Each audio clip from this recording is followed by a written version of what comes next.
Welcome to the IRF Junior World Championship. We are just jumping into the doubles here this evening. Our first doubles match of the day will be the 16 and under girls. We see Team USA coming out on the court now. Both teams are warmed up and ready to go.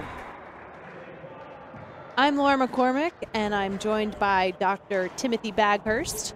We are at the Lifetime Fitness right in downtown Minneapolis, which has just been a fantastic experience. I mean, you know, Tim, you're here. You see like all these families, all the teams, and it's nice. They get a bit of a different experience. They get to go out. They have team dinners. There's a lot to do. You're kind of like right in the hustle and bustle in downtown Minneapolis. Absolutely, and I think for some of these players, maybe it's the first time they've seen snow. Oh, totally. And one of the things that I love about this location is it's accessible from the hotel without having to go outside. Yes. And when you're in a tournament situation where you have to get a shuttle or a bus or something to the tournament, it's just a little bit more exhausting. This is, okay, I'm done. I'm going to go back to the hotel for a little while, and it's just a 5-minute walk along the skywalk, and so that makes this really, really nice. Hey, I know I've enjoyed that as well. Being able to kind of pop back and forth between the club and the hotels as needed has been outstanding. Yeah, and this is going to be an interesting match. We put this match on to primarily show you the different age groups. You wanted to get this 14s, 16s, and 18s in this quarterfinals, and we have so many matches to choose from. You can see our official there, Copolecchia, is a doctor from Argentina getting ready for this match. We appreciate all the officials who have come from different countries to give their time, basically, for the love of the sport. Well, as an official myself, I have to say that one of the reasons we do come is because we get to spend time with our friends, and that makes it a great experience as well, because we work hard during the day. We spend a lot of time at the courts, but then we spend some time together in the evening, and that makes it worth it. So here we go, Ecuador, USA.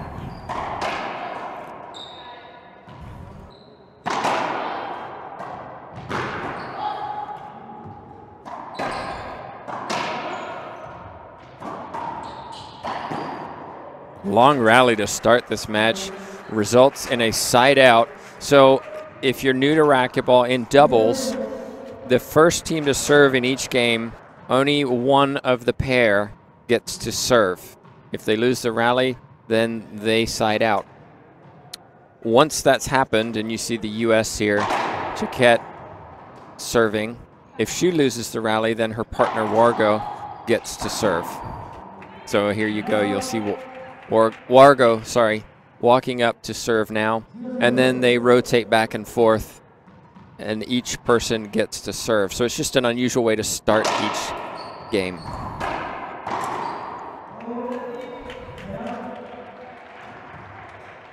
Yeah, and when you get sort of halfway through, they call it a half out, right? So after the first server, and then the second server continues. Oh, that has to be an avoidable hinder. And it was called an avoidable hinder. An avoidable hinder is a situation where one player hitting the ball straight to the front wall is impeded in some way by someone else on the other team.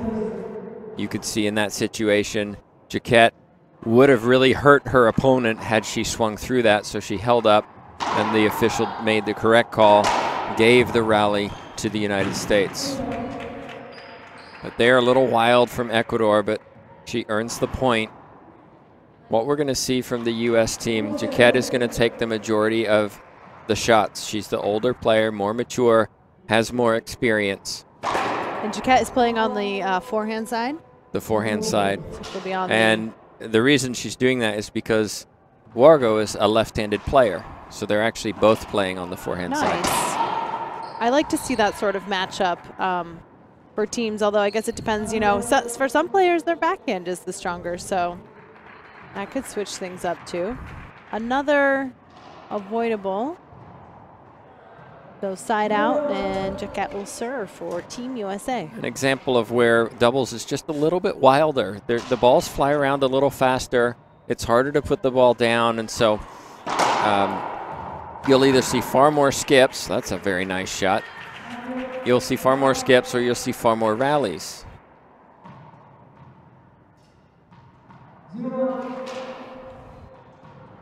Yeah, and there's so much more going on in doubles. So much communication that's necessary. Now I wonder, Tim, how often do you think these doubles teams really get to practice together? Because I know, like, for example, in the United States, a lot of these players kind of live all over. So is it likely that they're training together? Yeah, that's a great question, and it depends on the country. Some countries, obviously a little bit smaller geographically. Right. And they may only have 2 or 3 locations in their country where they train. And so they have more access to participating together. Jaquette, for example, lives in Arizona, and I think Wargo lives in Florida. So the chances of them playing together is rare. Yeah, logistically, that's not going to work out so well.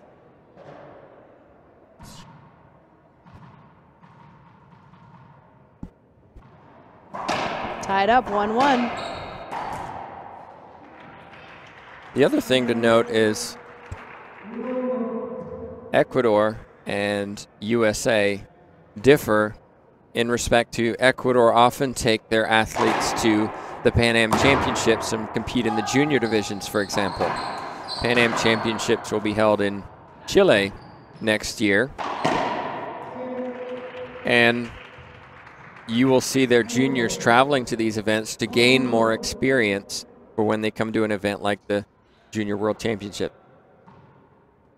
Which I think is really a great opportunity, too, because these players just kind of get to take it up a level, right? And playing against other adults who just have that experience coming from the juniors. They have experience maybe playing on a pro tour, and they've been in these high-pressure situations before. I think it's great practice then for those young players to come back to the juniors, and it gives them a bit of an edge.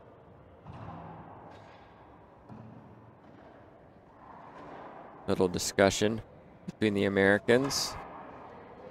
Some equipment is being moved from the front of the court to allow you to have a better view. So we'll call this an official timeout. Right. Which they are. Officials timeouts include things like changing a racket has a broken string or something like that. Injury timeout as well. Now, is an official timeout the same as an equipment timeout? Because a racket would be an equipment timeout, right? Right, but it's falls classified under the same category because you don't have to Exactly. use one of your own timeouts, right? Exactly. 1 serving 2.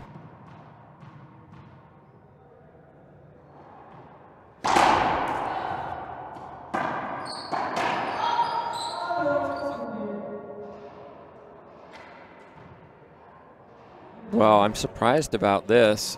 I wouldn't call that a replay had I been officiating. You can make up your own minds.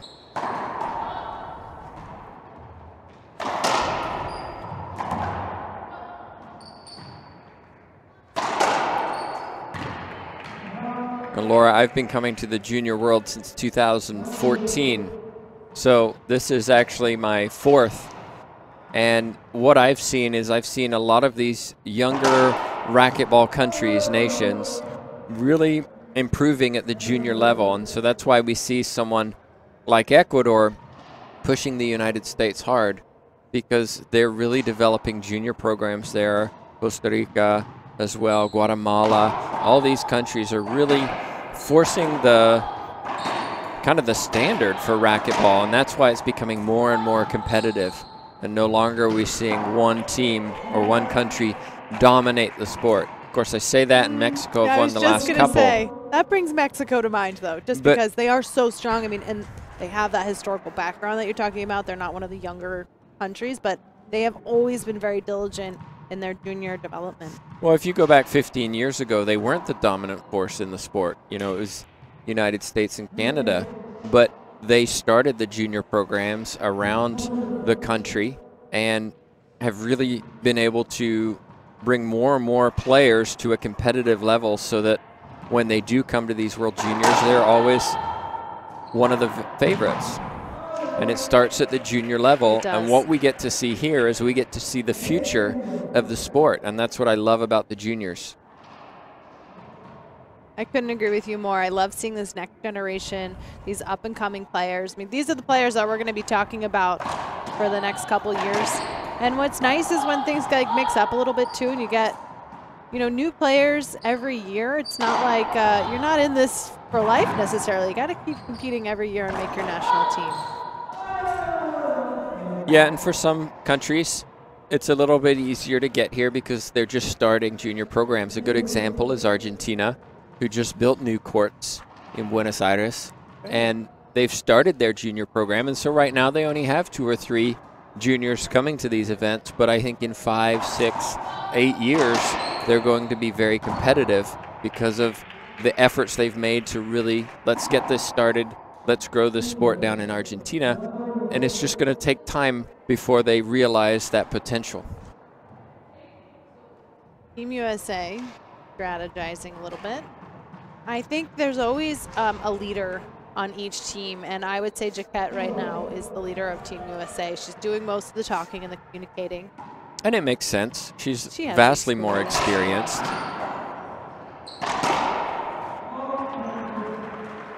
And so it makes sense that she's the one providing instruction. She's the one taking the majority of the shots. I think there's recognition she is the better player.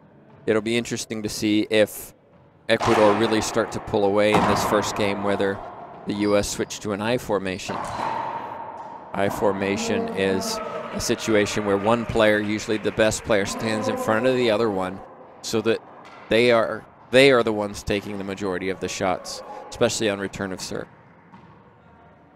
1 serving 4, Team USA serving.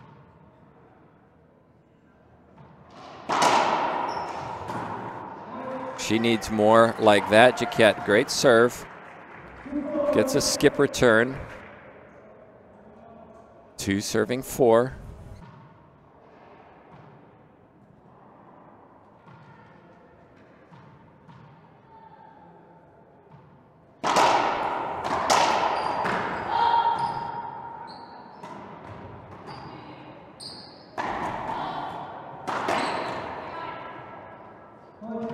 And that ball goes out. We have a 12-foot glass on the back, and if the ball gets hit out, straight out, it's a loss of rally. If it bounces and goes out, then it's a replay. So a point for the U.S., 3-4. Yep, 1 point away from tying it up. Just kind of chipping away. I like the 1 point at a time kind of concept. Yeah, and sometimes I encourage the players I work with to break it into groups of 3. You're playing to 15. You've got 5 games to 3. Yeah, that's a different way to look at it.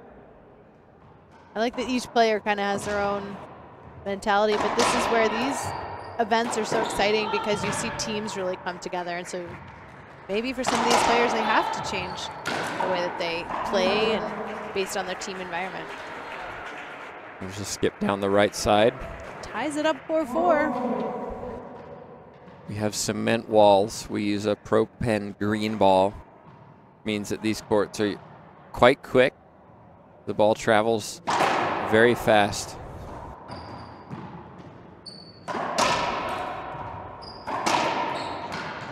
That's an excellent pass.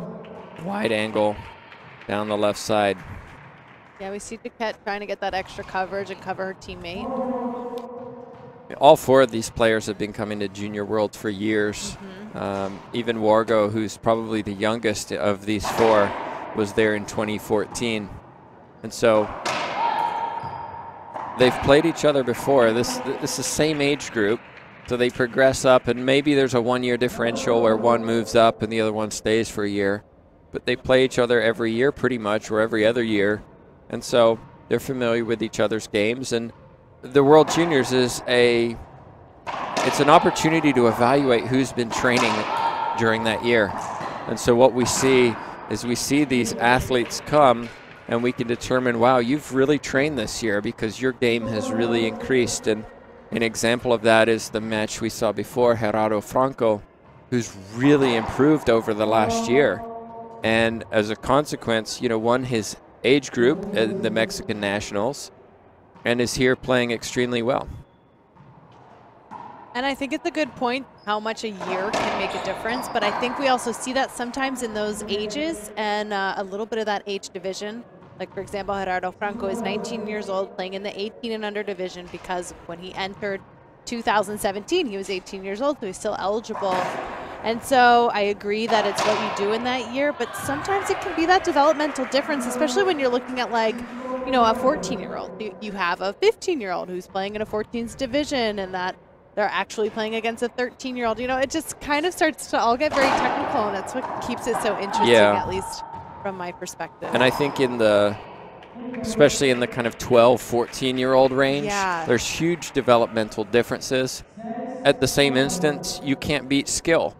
You can't beat skill. And if you look at Barrios, who played earlier against Holly Scott, she's actually in the 16s division, playing up in the 18s, beating somebody who's an 18-year-old. That's true. So you have to remember that really it comes down to skill, not necessarily how old you are, but you have a valid point, especially in the younger age groups. We'll see somebody, a foot taller than their opponent. Size could make, visually at least, it definitely could make a difference. You're right, it doesn't always reflect in the skills, but I mean. Antonio Rojas, for example, was so much bigger than his opponent, Haldin, this morning from Bolivia. Seemed to have that power, and he seemed to just have that little bit of developmental edge, right? Like, maybe you're holding on to more muscle, maybe you're putting on more muscle.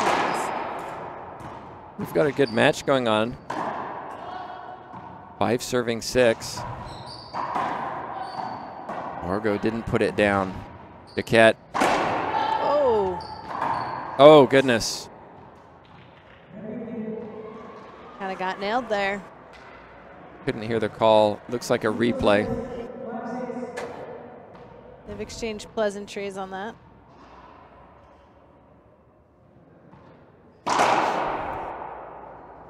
Okay, so the ball hit Wargo on the right. You can see her over on the right standing in that little rectangle.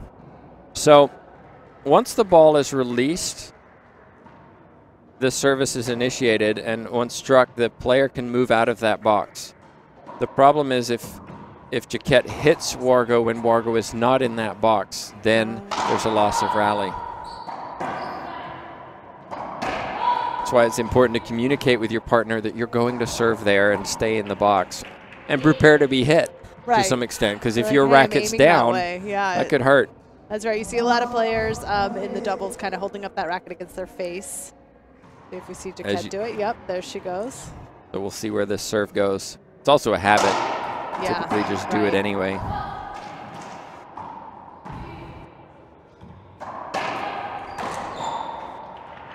It's better from Wargo. Ties it up, 6-6.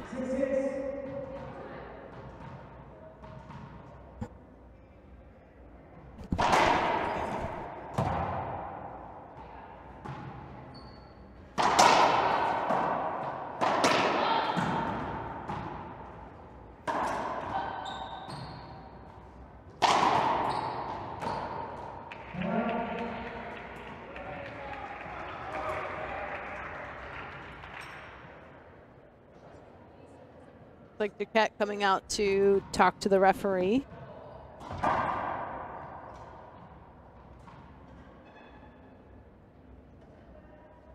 We're just getting some clarification on our players here, as they're getting some clarification out on the court with the referee.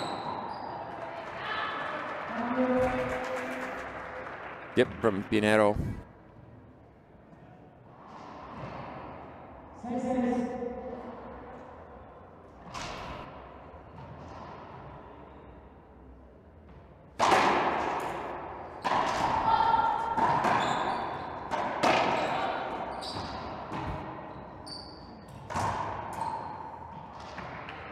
Frustration from Wargo, you saw. 7-6 Ecuador, second server. Been a long first game. Lots of side outs.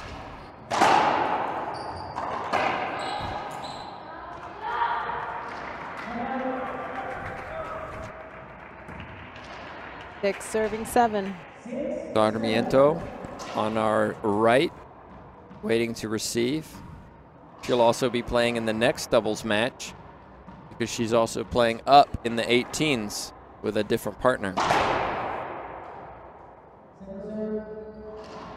Second serve for Duquette.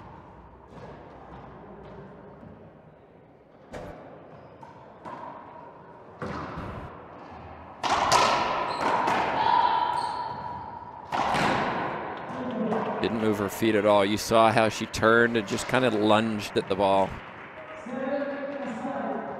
All tied up.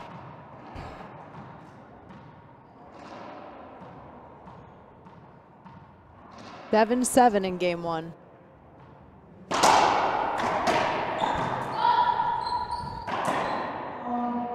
And another skip. I get the feeling, Laura, that if Ecuador can just play clean, avoid the mistakes, and they're taking a timeout after a few, if they could just avoid making mistakes, they should be taking this match quite comfortably because the U.S. aren't really rolling out balls. They're not hitting beautiful shots. They're really just, they're playing smart. Don't skip the ball. Let Ecuador do it for us. Yeah. And that's, in doubles, a lot of times that's what's the difference between winning and losing, because somebody is going for too much rather than just hitting that front wall, getting it into the back, playing smart percentage racquetball. Which has got to be tough in that, you know, more of a team dynamic too, because it's not just you that you're worried about skipping, it's your teammate too, and then that dynamic between the two of you, and then the added layer of the dynamic that you have with your coaches. We could see Charlie Pratt, David Horn, and Robbie Collins coaching this USA team, who's stepping back onto the court. They're up right now 8-7, but as you said, they're not doing anything too magnificent, but they're not making many errors, and you know, at the bottom line, that could make a big difference. Let's see if Ecuador's timeout does something for them. And they are being coached by Ana Velez. I talked to her earlier in the week. She runs a junior program in Ecuador. She said it's been great seeing some of the kids that she's coached grow up and progress through the juniors and compete at the adult level. And she said it's very exciting to see for her to know that she started that whole process, even, you know, kids as low as 6, 7 years old going up through the team.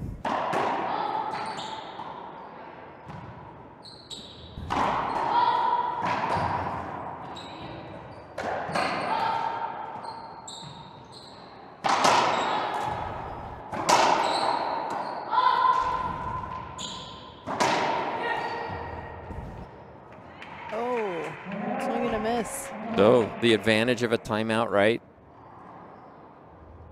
Second server, 8-7.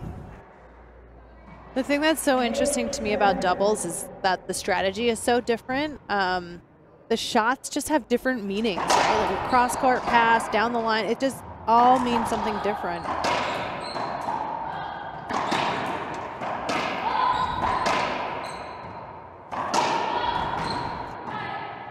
Yeah, there's not as much running in doubles, but look at how many shots they're hitting.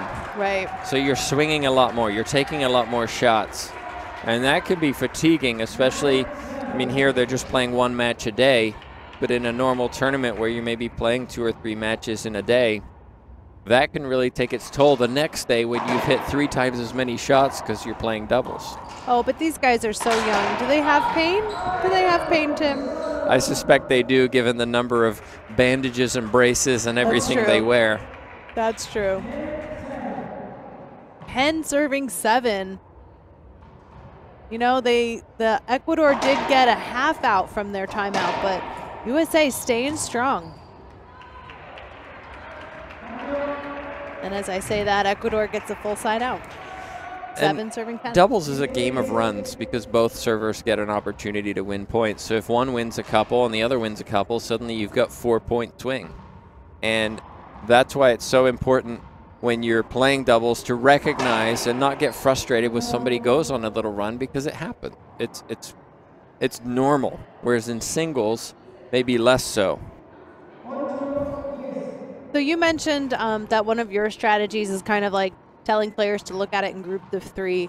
So is that all groups of 3? Like right now for Ecuador, it's the next 3 points to tie it up, or is it like a? It's like 3, okay, 6, we'll see the 9 first scenario. who gets to 12 Okay. and then 12 to 15. So here somebody's trying to get to 12. So we started at 9. Let's try and get make recovery as if I'm Ecuador, recover that to 12, and then when we're at 12, regroup and play the next 3 points. And it's just the idea that sometimes we get lost in the match. We kind of forget where we are in the score. Maybe we look at a situation where, you know, we're down 13-6 and we just kind of think it's all over rather than focusing on the next couple of points and keeping it, compartmentalizing it, so to speak. Compartmentalizing. So that we're focused on this rather than the whole outcome. Because, oh my goodness, I'm so far away from closing this match out or this game out that I don't have a chance. Look at a replay as a court hinder as that ball hits the camera in the front. And, I mean, talking about a game of runs, Ecuador with 3 points to tie it up now 10-10.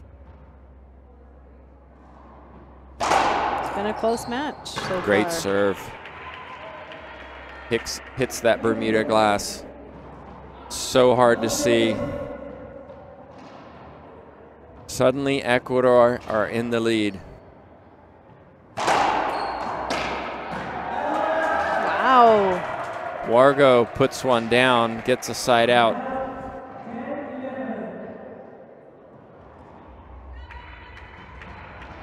So if you're Brianna Jaquette, you need to stay very positive with your younger teammate. You know, putting pressure on them to perform is unlikely to make too much positive difference. You need to be encouraging and positive. You can see there she's motivated. Whereas Ecuador, they went on a great run. They need to focus on getting that side out. It's a good competitive match right now. Tied up in game 1, 11-11. First to 4. Different serve. Oh, yeah. There's an outdoor spin to it.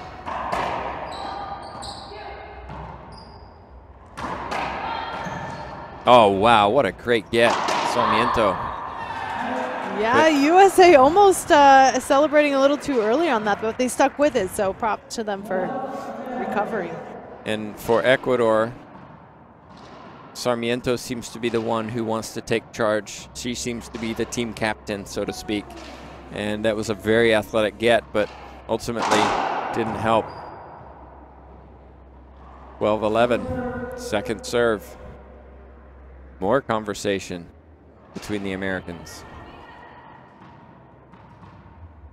Yeah, it's nice to see how different teams have different team dynamics and different communication. We'll see that the next match coming up should be the girls 18 and under doubles, which will also feature USA and Ecuador. This Sarmiento playing back-to-back there. And then the 16 men's or boys doubles will be Mexico and USA. And that's another double feature because the 18s doubles are also Mexico and USA. So some good matches. Be good to see how the different teams kind of play together and play against each other. And we do have a very large contingent of it. Wow, look at that between the legs. Pinheiro not able to get it. Another point for the Americans, 13-11. Ecuador, I was just going to say, might want to think about a timeout, and it looks like they are taking a timeout. We do have a large contingent of Americans here. Not surprising, considering we are holding these World Junior Championships in Minneapolis, Minnesota. First time in 5 years. And the next Junior World Championships, we found out this week, will be from the 2nd to the 10th of November.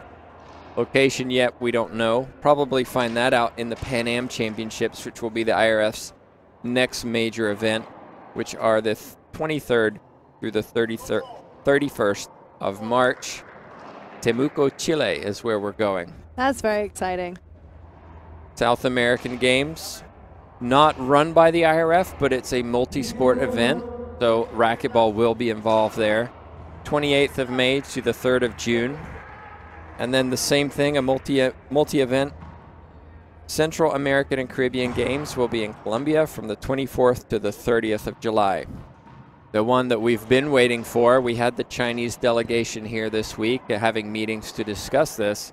10th to the 18th of August will be the World Championships in China. That's very exciting. The IRF's first time in China, first World Championship in China. And China has been developing new courts and starting to develop the sport out there in China, which could be huge. I mean, that has a great potential. It really does, and hopefully that helps to expose racquetball to another country, especially one that's highly populated and can really generate some momentum in Asia. We were in Korea in 2010. That was my first experience of international racquetball, and it was tremendous to be out there. They had an unbelievable event out in Korea. And 2012, Dominican Republic, 14 Canada, 16 Colombia, and game point USA. Yes, game point right now for USA against Ecuador.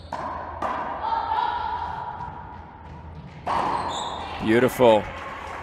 Sarmiento. I find it interesting. Typically, your best player plays the backhand. So for the U.S., when it's both forehands, it kind of makes sense. Sure. But it's interesting that Sarmiento seems to be the primary hitter for Ecuador, taking the majority of shots, but she's playing the forehand, which is interesting.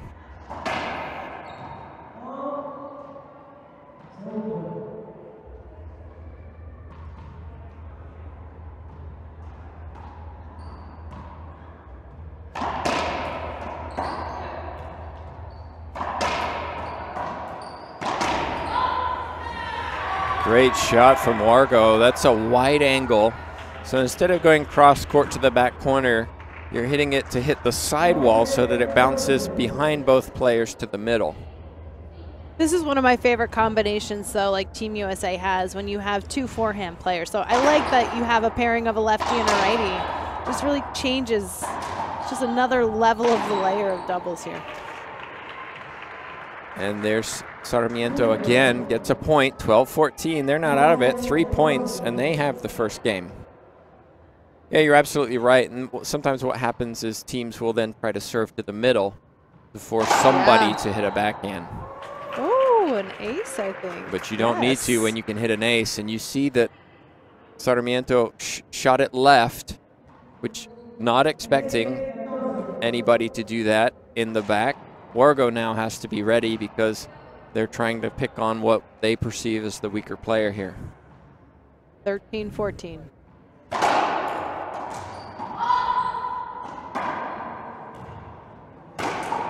Oh, and a big skip. Oh, yeah. Jaquette wants that 14. right back. We'll see if they stick to serving to Wargo.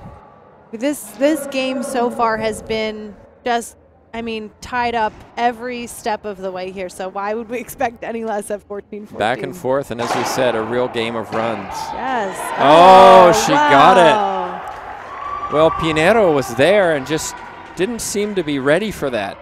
I think she could have got it, but she just didn't seem alert enough, maybe just trying to stay out of the way of the return.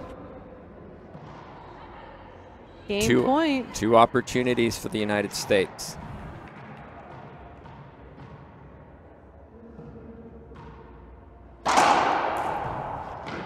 Wow, and an ace serve to end it. You know, we saw Jaquette switch up her serve in the last run. That was the first time she kind of did that high bounce. She stuck with it and served up game point. 15-14, USA winning game 1 over Ecuador. We'll be back with game 2, and as you all know, anything can happen. Game 2 could be totally different. We'll be back with more of the IRF Junior World Championship in just a moment. Welcome back, everyone, to the 2017 IRF Junior World Championship. I'm Laura McCormick, and I'm joined by Timothy Baghurst. And we're watching Team USA and Team Ecuador. This is the girls 16 and under doubles division. USA winning game 1, 15-14. Any predictions for game 2, Tim? I try not to predict because you never know in racquetball. we've seen such swings in matches, even just today, where people have, you know, lost the first game 15-1 and then suddenly make a terrific effort in game 2. And even in matches that we haven't streamed, we've seen tiebreakers, which means somebody won game 1 and someone else won game 2. So there's no telling. If you look at this score, there was 1 point in it. It came down to a serve. Yeah, exactly. An ace serve that determined whether somebody won or lost.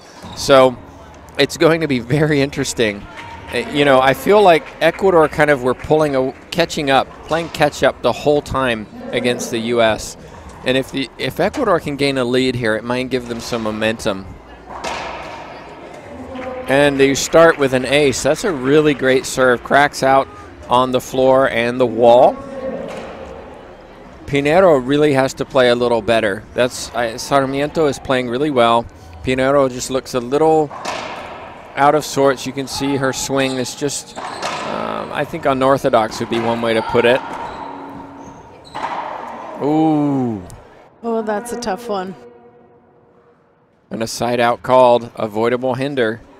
There's been several of those in this match, more so than we've seen today.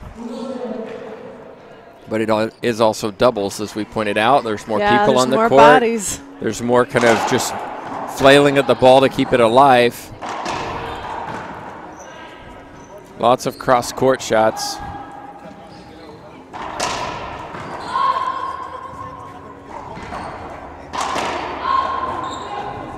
Long rally. Oh. Lost in the glass.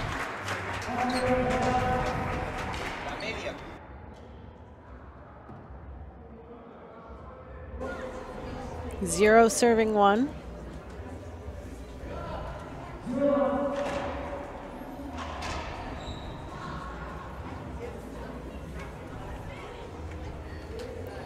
Jaquette.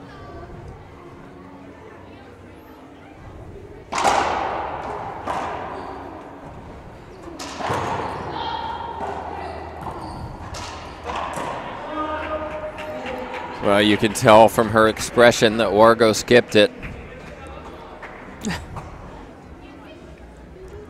More reactions and more facial expressions in doubles, too.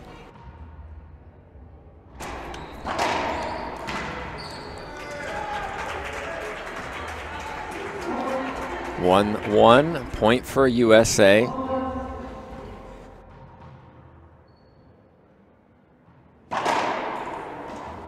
A reminder, we have 3 more matches coming up after this, so don't go anywhere today. Side out Ecuador. So big skip from Wargo. Each team got an opportunity to serve. Ecuador, because they started game 2, only got that 1 opportunity, but it's all square at 1-1. Let's see if Ecuador can go on a run. So remember I talked about trying to serve into the middle, Laura? I do. That's what happened just then. Off the sidewall, into the middle, forced Wargo to hit a backhand. She hasn't hit many today, and that sometimes happens. It's, oh my goodness, I've been hitting my forehand so much, and now I have to hit my backhand, and I'm not prepared for that. So let's see if they try it again. I know sometimes it's referred to as like a divorce. You're kind of splitting that couple right down the center. That's what we used to call it in volleyball. I've heard it applied once or twice in racquetball too.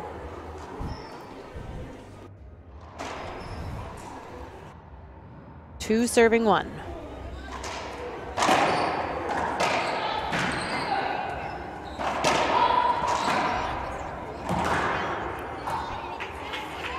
Not that time, Jaquette. 3-1. I'm surprised Ecuador isn't serving over to the left side. They got some joy at the end of game 1.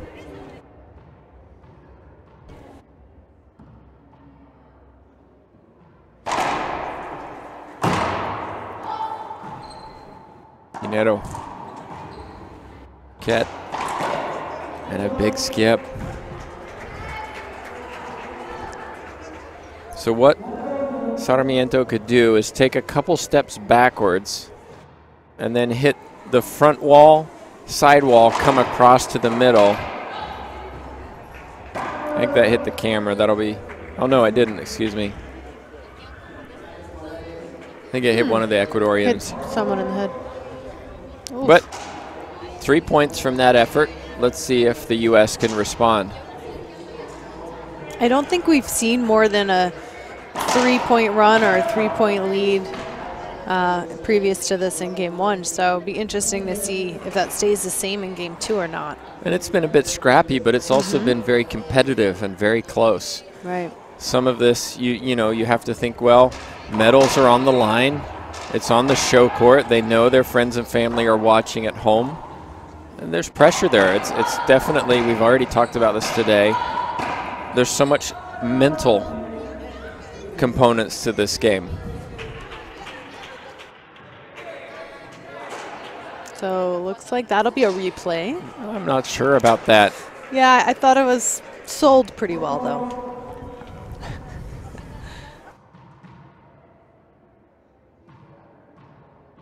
One serving 4.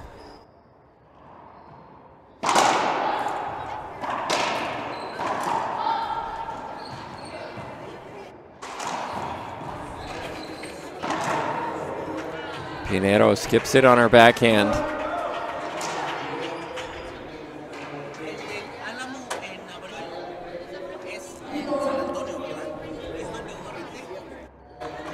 Two, 4.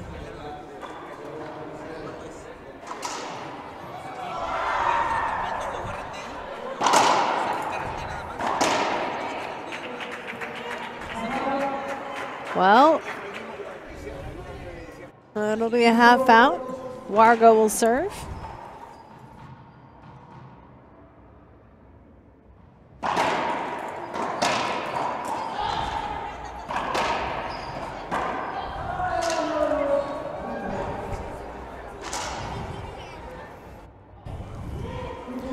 Well, we hope you enjoy this coverage of the Junior World Championships. It's such a joy to be here and see so much enthusiasm and so much competitiveness between all these players, and yet off the court, a lot of them are very good friends, representing their families, countries, friends, schools. And you can see they're trying to give everything. I'm surprised that was not a replay. Jaquette running into her teammate.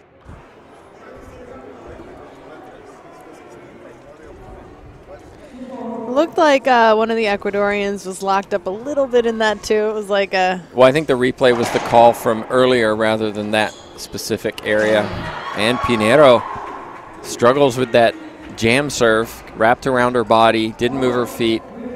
Suddenly...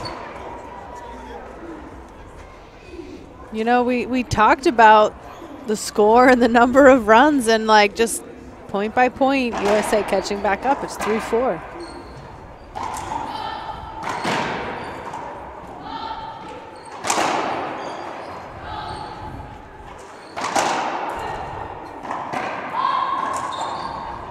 Oh, that's a good shot. So 2 points from that round for the United States. One thing that Wargo is doing well, she's not making many mistakes. She's not skipping the ball. She's playing within her skill set, allowing Jaquette to take the majority of the shots. And I think Pinero is trying to do the same thing. I say that, of course, so the commentators curse, and Wargo gives Ecuador a free point, 5 serving 3.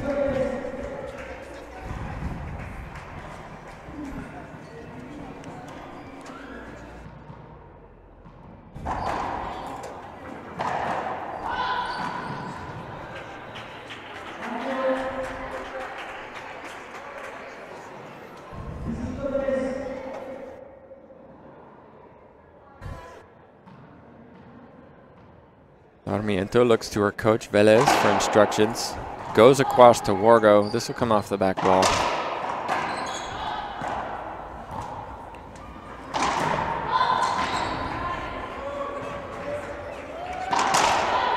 Clean hitting from Jaquette on the right side.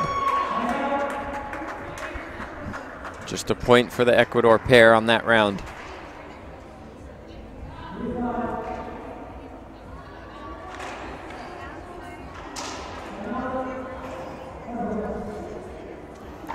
So timeout on the court. USA take their first. Down 3-5. Just a reminder, we have more matches coming up today. All doubles. All doubles. We finished with singles for the day. We are going on to the girls 18 doubles. Scott and Carver will be facing Sarmiento over on the right. You're watching her now. She's playing in 2 divisions. And Munoz, the younger sister of Maria Paz Munoz, who plays for Team Ecuador at the national level, international level, adults. So should be a good match as well, and I hope you stick around for that. We'll follow that with boys 16 doubles, USA-Mexico, which is always a classic. Nieto and Fernandez against Turner and Singh. I've seen Turner and Singh play this week, but Nieto and Fernandez I haven't, but I have heard that Sebastian Fernandez is on fire this week, is hitting it harder than anyone here. Oh, I bet. So I look forward to seeing that. He's fun to watch. And last but not least, boys 18 doubles. Franco Portillo from Mexico against USA, Rojas and Lee. That's going to be a very exciting match. We didn't expect it to be in the quarterfinals, but Mexico forfeited a match in the round robin because they didn't show up on time. Oh, I heard about that. I had talked to Gerardo Franco, who was a part of that team, about that a little bit. And, you know, some of it comes down to something we can talk about more later as that match continues, but the uniform policy on the IRF and how that can affect players and maybe even force a forfeit. Yeah, absolutely.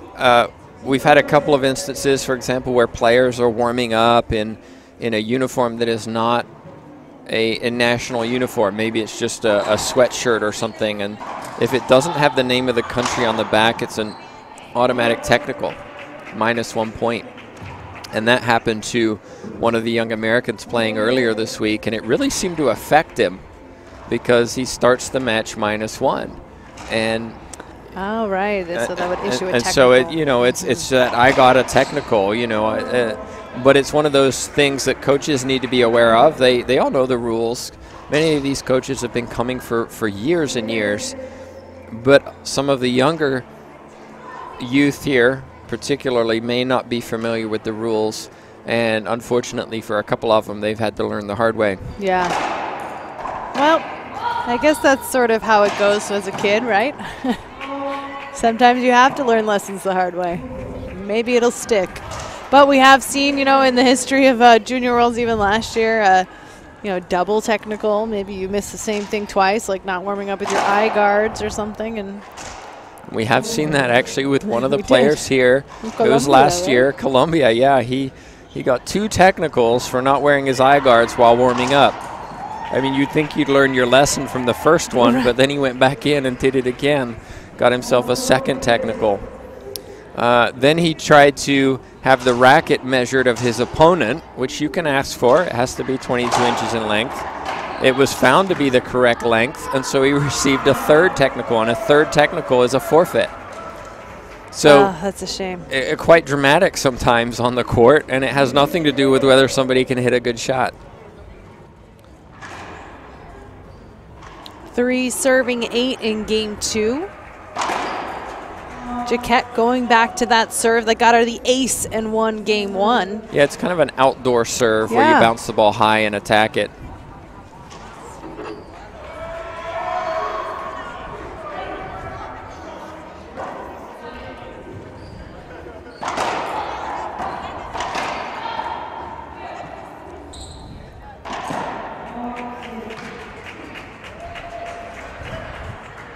You also see a lot more ceiling balls in doubles because the ball's coming at you very fast, very close to your body.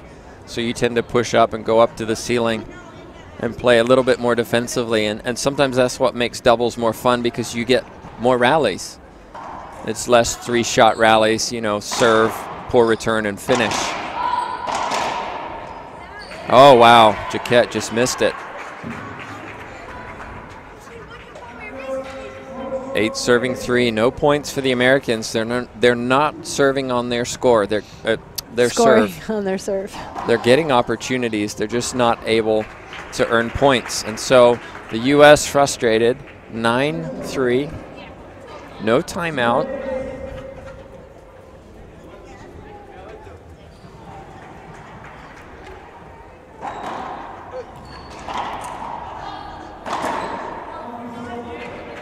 half out. Sarmiento puts one in the floor. Change in momentum, though, from game one. We saw U.S. had the lead. They were up 14-11. Ecuador kind of found some rhythm, got it to 14, and U.S. got an ace to win that first game. But right now, it's Ecuador in the lead, forcing the pace.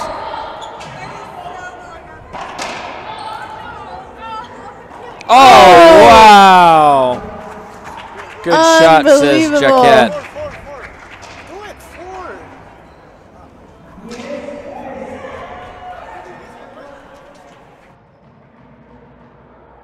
Terrific behind the back winner, Sarmiento. You can see why she's also playing in the 18s. So I think the U.S. need a timeout here. It's 11-3. Conversation between the pair. They will indeed take their second and final timeout. Let's see if we caught the replay on that behind the back from Ecuador. Tried to capture that on our front view camera. Let's take a look. That was Sarmiento playing that one behind the back. Wargo swinging. Oh, beautiful. Well, I hope you enjoy that replay and all the work that we do to bring racquetball to the world. It's tremendous, isn't it, to be able to see skill like that in the 16-year-olds? It is. I really enjoy watching this and seeing these young players. I mean, the intensity, the emotions, just the energy that they have too. I mean, you know, we're watching them, like Sarmiento is playing in 2 divisions. We saw Barrios is also playing in 2 divisions. Plus, then you have divisions as young as, what, 10 and under? They have 10, and we've seen 2 8-year-olds competing this morning. I put a little video on Facebook. If you scroll down, you'll see a few minutes of them playing, and oh my goodness, they're diving around the court and just having a great time. Fantastic to be able to witness the next generation of racquetball, and we hope you all are enjoying this streaming as well.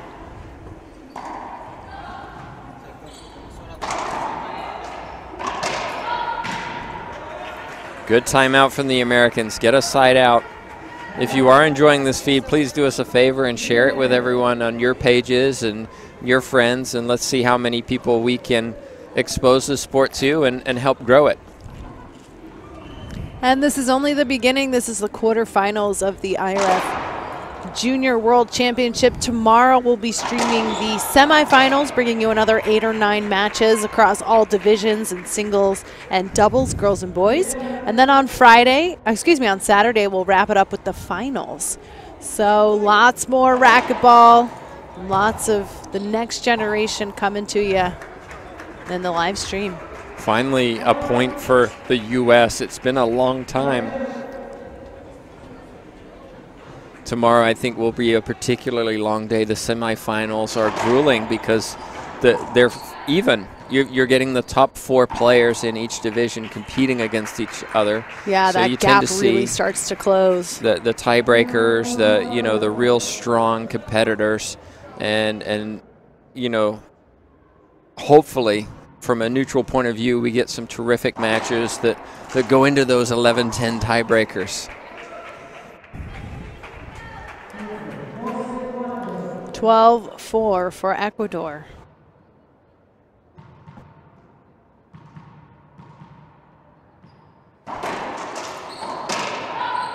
Oh, and she gets hit with the ball. That's unfortunate. It happens. Half out.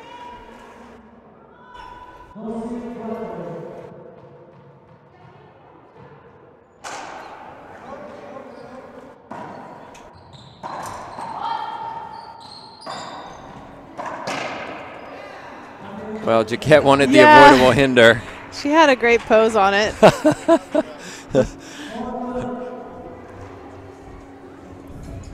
4 serving 12.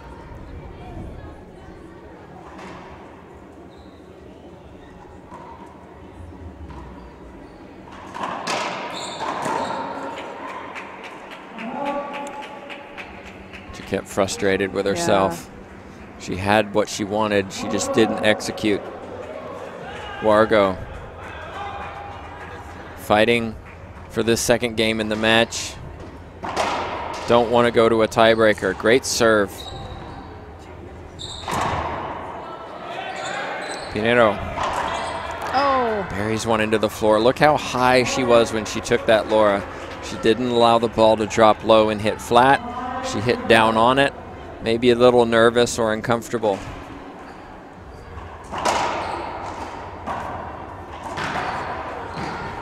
Oh, Jaquette really reaching for it. 6-12.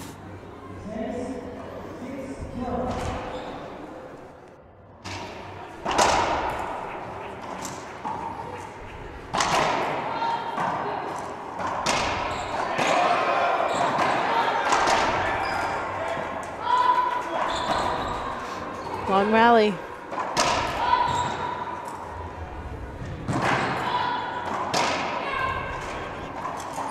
Oh, Wargo, again, example of that backhand, right? You've been hitting forehand after forehand after forehand. Suddenly you have to hit that backhand, and it's just uncomfortable. Yeah, I mean, how many of those has she had to hit in this entire match, right, up until this point? Not many. 12-6. Second serve.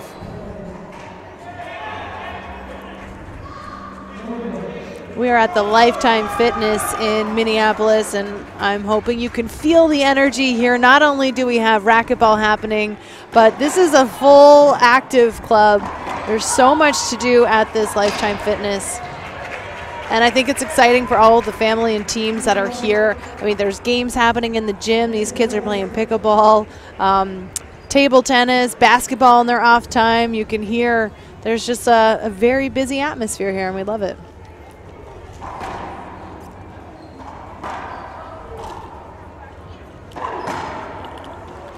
And another skip from Pinero. She's struggling on that left side. You can feel it. She's expressing it in her emotions.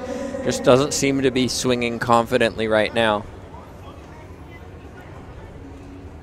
13-6 second server. It's the two players on the right that are dictating this match. Yeah, they're the leaders on both teams, huh?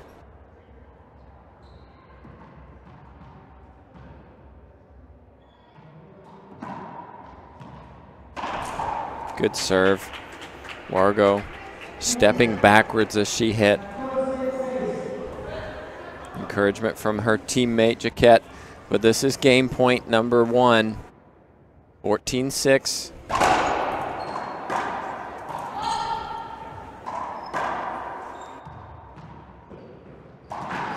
Beautiful from Jaquette. Earns a side out. They saved 1 game point. They earned 3 points last time they were in the serving box. Let's see if they can do better.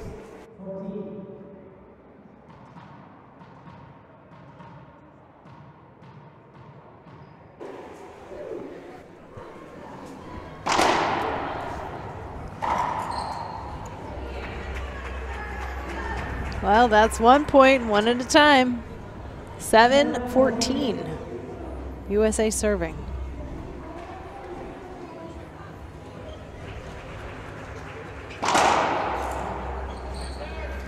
Ooh, and that's going to be an ace.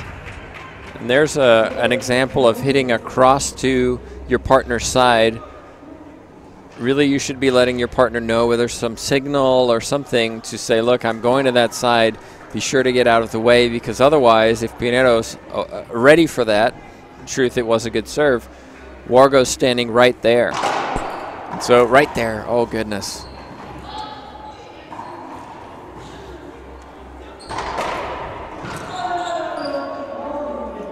And so if she gets hit, it's very difficult for an official not to give an avoidable hinder in that situation. You can see plenty of people watching now. Everybody enjoys a close match, and we've got one here.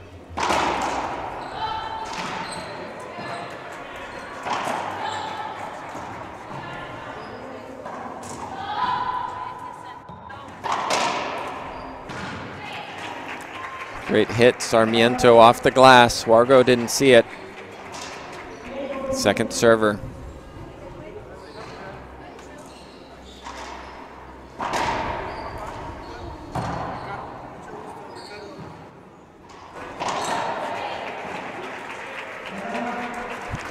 Side out for Ecuador.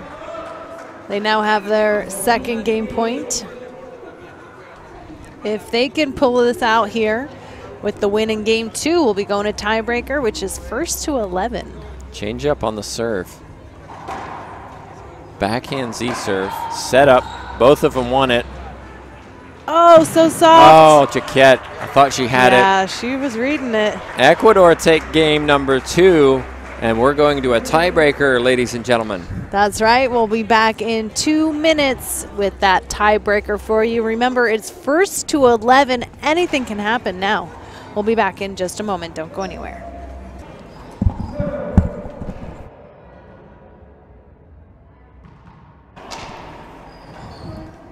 And we're back, everybody. Tim Baghurst here for this tiebreaker, which starts with an excellent shot from Wargo to give the USA a side out.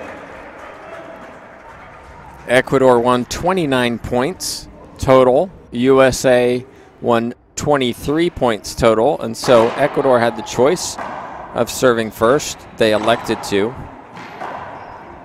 But Wargo's shot earns the US the opportunity to get on the scoreboard first.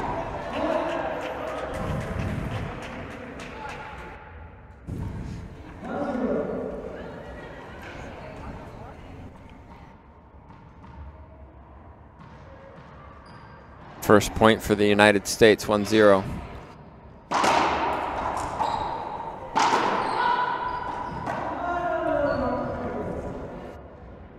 Replay call.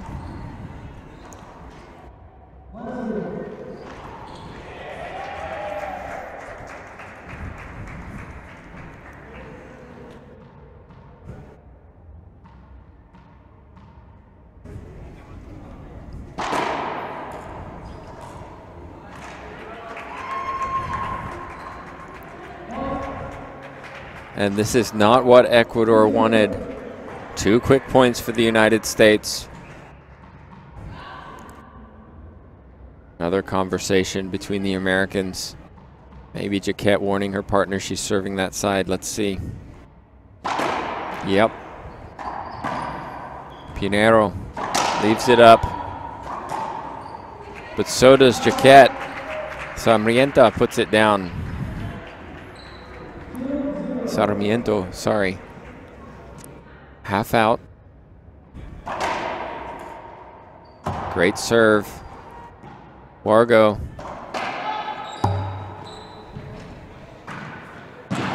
Oh, wow. Clever play from Sarmiento. Laura, that's something that doesn't come by accident. You have to learn that thing. You know, a lot of players, they don't practice 3 feet from the front of the court, and so when it happens, sometimes they don't know what to do. Right. That time the Ecuadorian handled it very well. Ball kind of died out there in the back.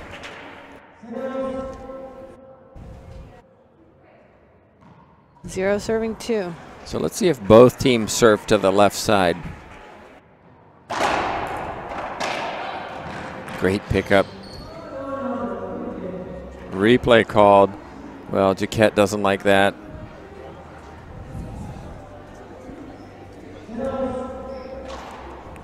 She wants to appeal, but there are no line judges here for this match. They haven't been requested.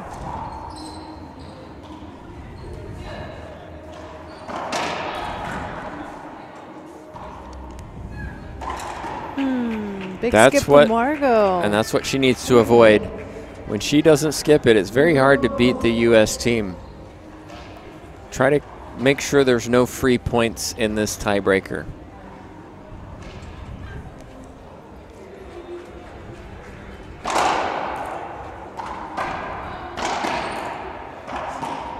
But then she rips one into the left side. But it's called a skip. Oh, it's a skip. Looked like it was good from my perspective, but you can make your judgment at home. That's going to tie it up 2-2.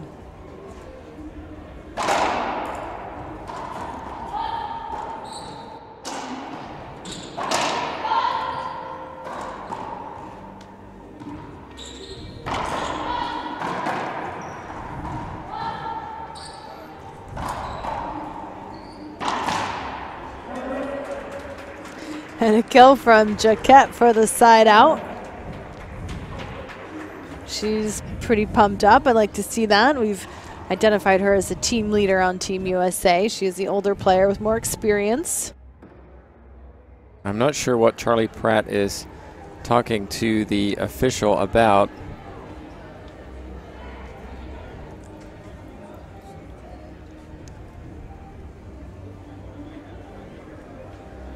Seems to be a lot of confusion.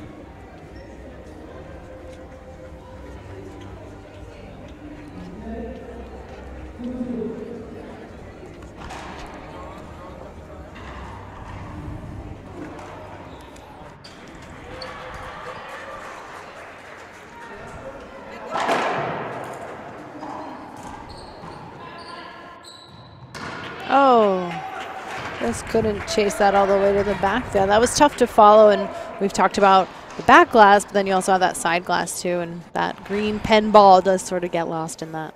It's very difficult, and actually, if you hit it high into, you can see the pen logo. If you hit it high into that pen logo, it's almost impossible to see. Hard to see it there too. You've got 4 balls up there, and you're trying to pick out the smaller one as it comes off the wall. Pinero. That's hesitant. Oh, goodness.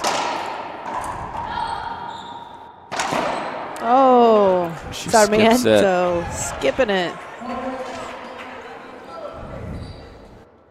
3-2 USA.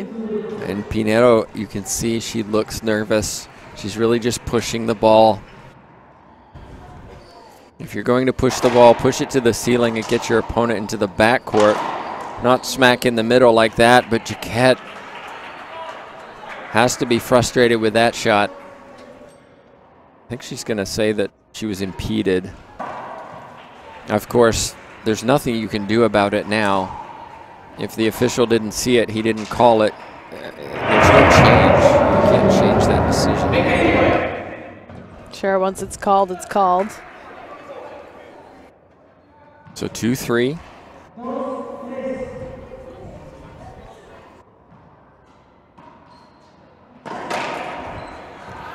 Look at that. Jaquette takes it early, forces both Ecuadorian players to the right. Nobody's home. I feel like they've been a little late coming out of that box too. We saw it in the last couple of rallies that they've served. Like, look, they're still in there. Replay. So in the official's opinion, that ball would have made it to the front wall had it not hit anybody. I'd really like to see that jam serve. But that'll work. It is over to the left side, and you can see both teams now picking on that left side, trying to take advantage. Ace serve, 3 serving 3. Kind of traps Pinero on the left side, though. You see her basically just switching the racket to cover her face on either side, and she's pinned there. Exactly, and that's where you need to communicate with your partner. Yeah, like, hey, you got to cover the rest of this. Uh-oh, 4-3 now for Ecuador.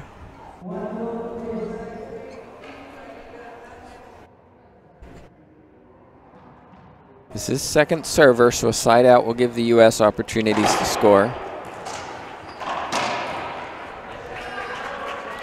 There's an example of Pinero. She didn't move, as you said, Laura, and just got trapped on the wall. Yeah, she kind of just sticks there a little too long. I'd like to see her get out and be a playable opponent.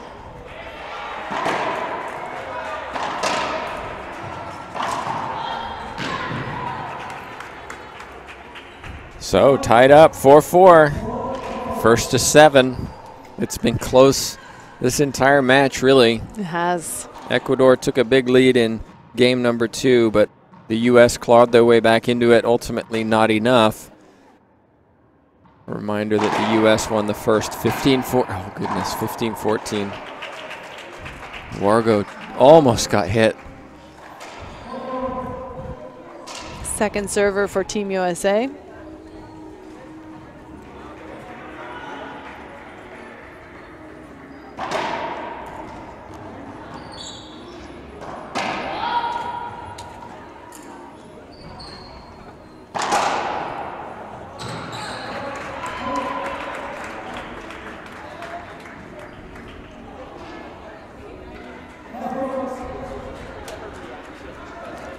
5-4.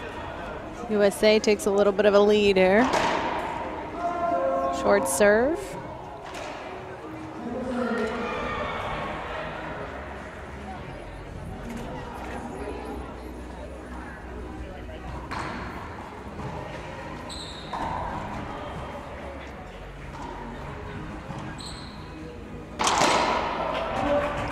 Nice. Ecuador might want to think about a timeout. I think if the U.S. win the next point, they'll take a timeout just to try and change the momentum. They have 2 available. Picking on that left side.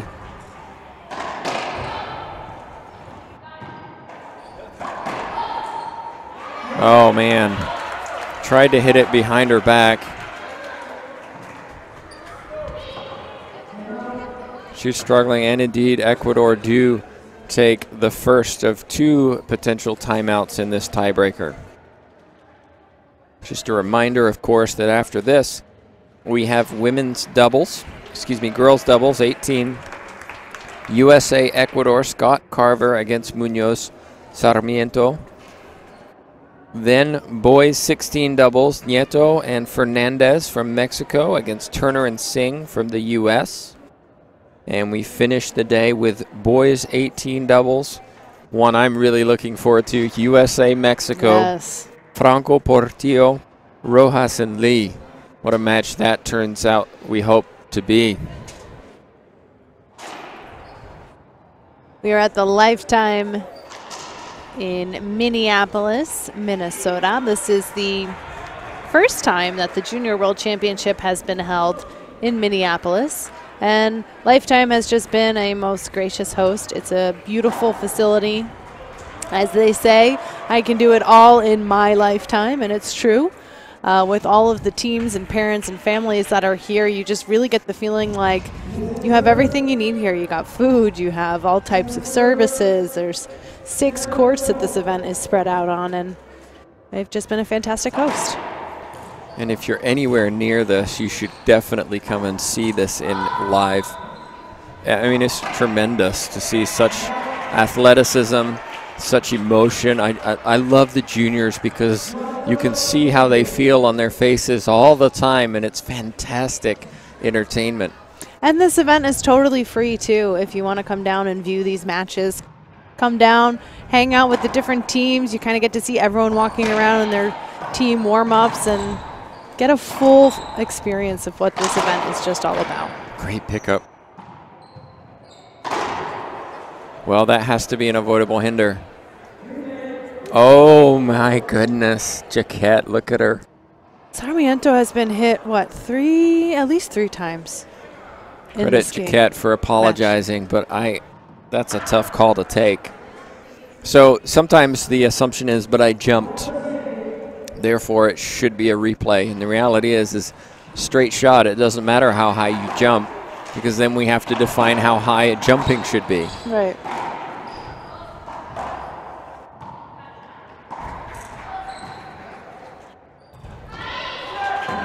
Oh, loses it in the back. So I mentioned kind of the left side and the importance of not skipping it.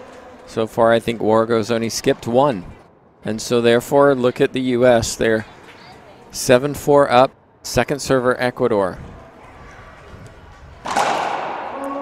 Notice how Sarmiento has pushed Pinheiro over to the right, and that allows her to hit freely over to the left side without worrying about her partner being there. Yeah, and hopefully...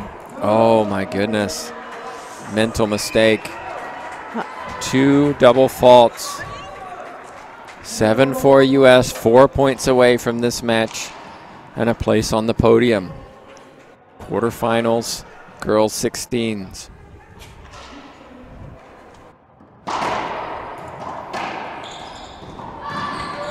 Oh, little wrist flick. She knows she got a little lucky there with that look that she gives back to the coaches sitting in the corner.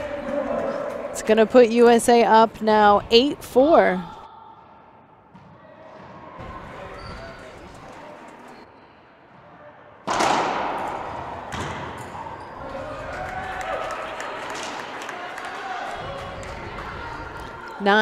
USA, only 2 away from winning this match. and earning a medal. Timeout Ecuador. If I was coaching, I'm not. They elect not to.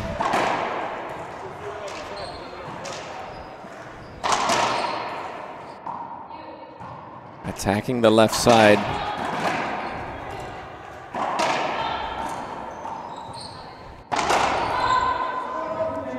Replay. Good hold up.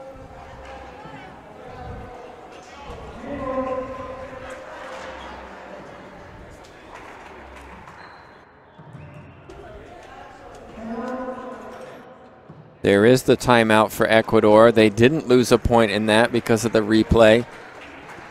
Yeah, I guess they got lucky. See if they can, what they can salvage here with this timeout.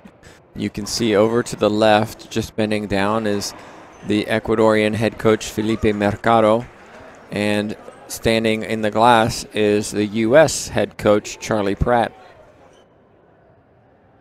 Having a discussion with their athletes. They have 1 minute to regroup and try to change the momentum if you're Ecuador, or keep going if you're the United States. Well, it looks like our referee is trying to keep going. We can see him stretching out there in the cameras. Oh, hey, man, they got to stay alert too, right? These tiebreakers are just as tough for them. And you know what? For the players. It's a long day. It's a really long day for these officials, and they do such a terrific job. Sure, they make mistakes, but we all make mistakes, even players. So even players. Even players. We've seen now. several today and across these matches, and we appreciate all the effort that they give to the International Racquetball Federation.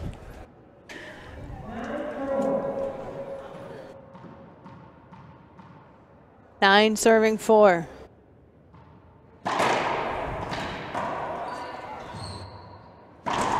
Oh.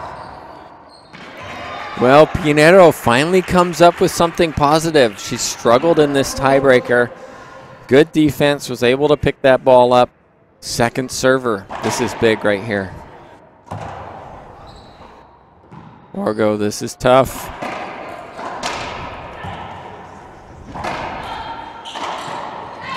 Oh. Jaquette. Yeah, that's tough. She kind of got stuck over on that left side. Her teammate maybe not stepping over, but that whole right side of the court.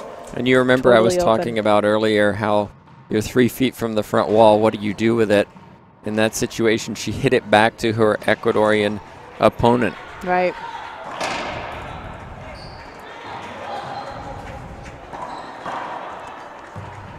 See what she does this time. Oh, that looks...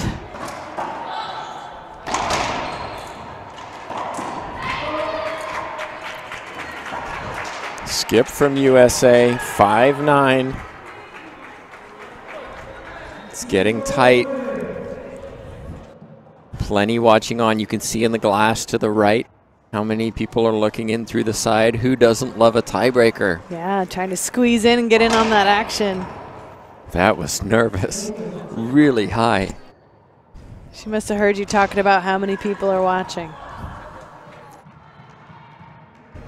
Second serve. Wow. Double fault. Double fault. That's unfortunate. I mean, especially at this stage in the game. But look at this now. Sarmiento is serving.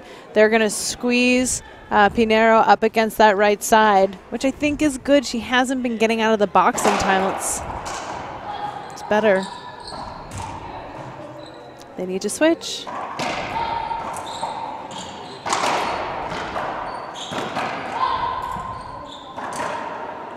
Pinero skips it.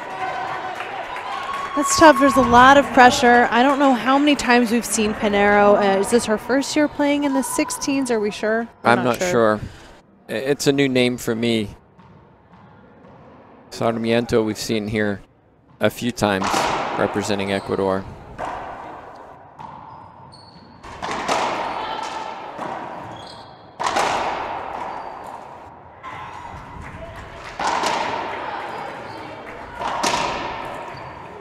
Oh, that's a good shot. Sarmiento kisses the corner in the back left. Erratic bounce. Wargo's not there. Second server, 9-5. 2 points away from the match.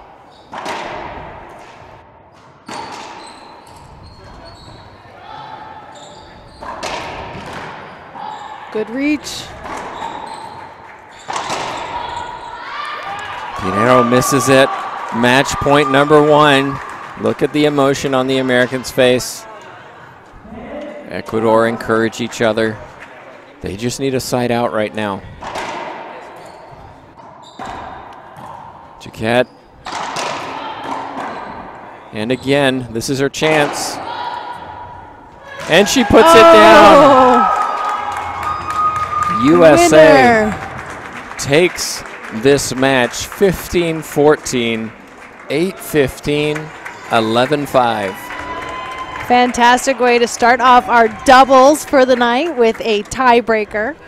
Coming up next, we have USA and Ecuador in the girls 18s doubles.